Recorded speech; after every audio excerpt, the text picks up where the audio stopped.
Last Tuesday was the full moon. Big deal, it happens every month. But it was also a supermoon. Apart from a comic book hero, just what is a supermoon? The moon orbits the Earth. Now seen from above, it's as though the Earth and the moon are doing a dance. Imagine a pair of ice skaters, one large and one small, spinning while holding hands. But the moon's orbit is eccentric. It's not a circle, but an oval, with the Earth slightly to one end. So the moon gets closer and further away from the Earth as it goes around.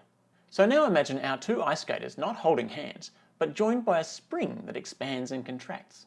Sometimes the skaters are further away from each other, so they look smaller to each other. Sometimes they're close, so they'll appear larger to each other. Now imagine there's a spotlight on our skaters, shining from the side.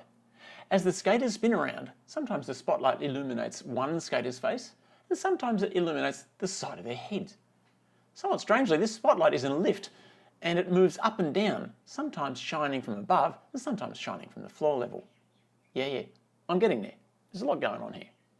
If the spotlight illuminates the whole face of one skater at the same time as the spring is at its shortest, this is the equivalent of a supermoon. The second skater sees a big, close, fully lit face.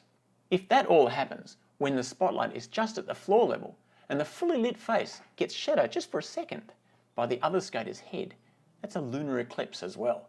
And so that is our super blood moon. To go off on a tangent, the red light that shines on the blood moon is caused by the Earth's atmosphere. An astronaut on the moon would see a circular sunset. Maybe one of the skaters is a ranger with an afro. So, sometimes we get full moons, sometimes we get supermoons, sometimes we get blood moons, and occasionally we get super blood moons.